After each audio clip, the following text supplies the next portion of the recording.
samahan mo. Di, ano ko mamaya? Nasaan si ate? Ayan si ate. Guys, sasama kami ni Chona. Guys, pareho kami matangkad. Katangkaran, guys. Punta kami sa fourth floor. At dito nga kami magpaparlor. At papasok na siya. Sige, pasok ka. Pasok ka. At magpapaganda siya kasi isang vlogger yan. Pasok ka, upo ka pa. Mayaman, okay agad.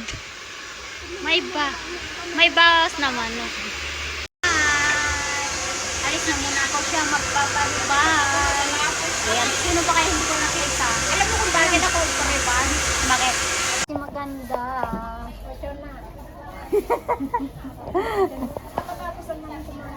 Ang bayad daw is may isa 5 zero.